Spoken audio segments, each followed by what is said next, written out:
Hey guys, Don here from Novaspirit Tech and welcome back to the channel. And today we are going to be checking out the Elegoo Mercury Plus, which is the resin curing station. So let's get started.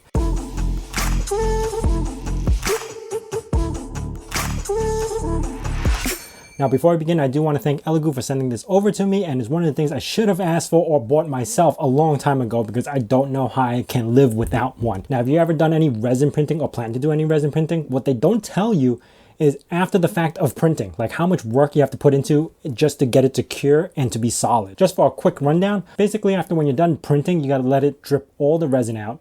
Then you got to clean it with the alcohol-based solution. After you do that, you got to let the alcohol dry.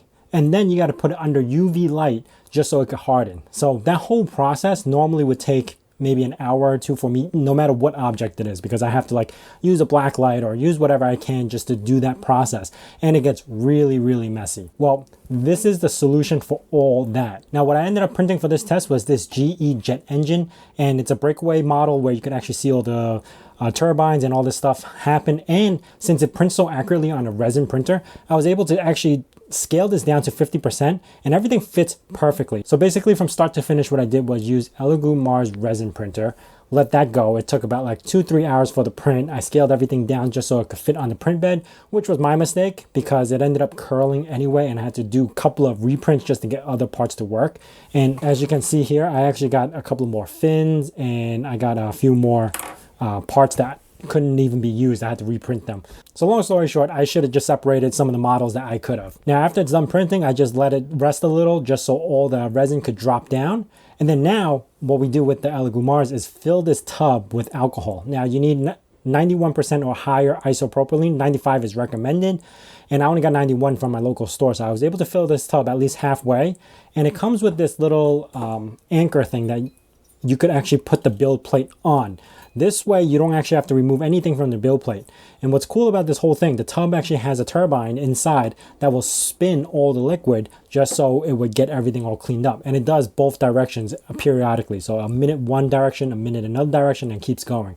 Now, I don't have a perfect time estimate on how long it should take. I only let the spin cycle go in for about 2 to 3 minutes, and I would check it just to make sure everything's okay. Now, it does also come with a basket. So if you have all the parts that you removed, you could actually just drop everything into the basket and dip it in there and still do this wash cycle. And then once you take it out, let the alcohol dry. And what I use is a little bulb, like an air bulb, where you could push air just so those little gaps push out all the alcohol. Give it about a minute or two to let alcohol dry because it dries super quick. And that's it. Remove the tub from the Mercury. It comes with this other plate that actually allows it to be a turntable. And then you place all your parts on top of this turntable and set it for about 10 minutes. For these little parts, 10 minutes was more than enough. I think it was a little bit too long, but I'm still experimenting with the time frame on certain parts.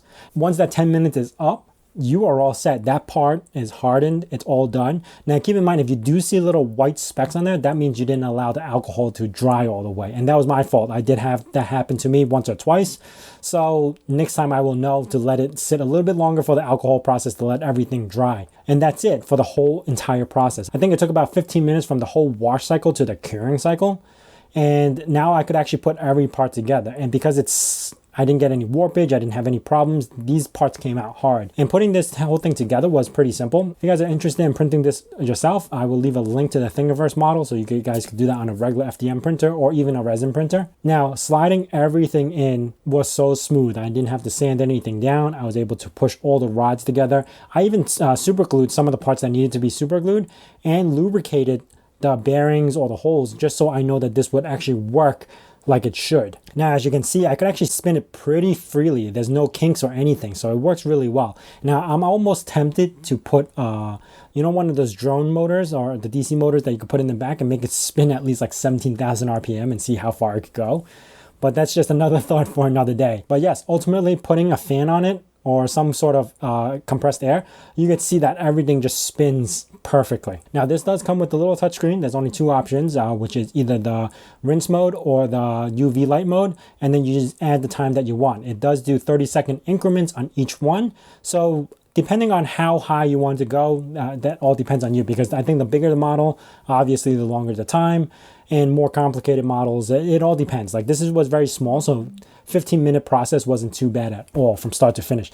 So technically, I actually did this about 5 or 6 times because I screwed up the model so many times where I warped this model, or I should have printed another way, because I'm still getting into the resin printing myself. Even though I had this printer for quite some time, I didn't use it as much because I didn't have a good way to cure the process, and it just got annoying. So I really believe that this machine is a must-have if you ever decide to do any type of resin printing. Anyway, that is it for me. If you guys have any questions about this, hit it down in the comments below. And if you guys are new to this channel, consider subscribing. Also hitting that bell notification icon so you know when the next video is going to be out.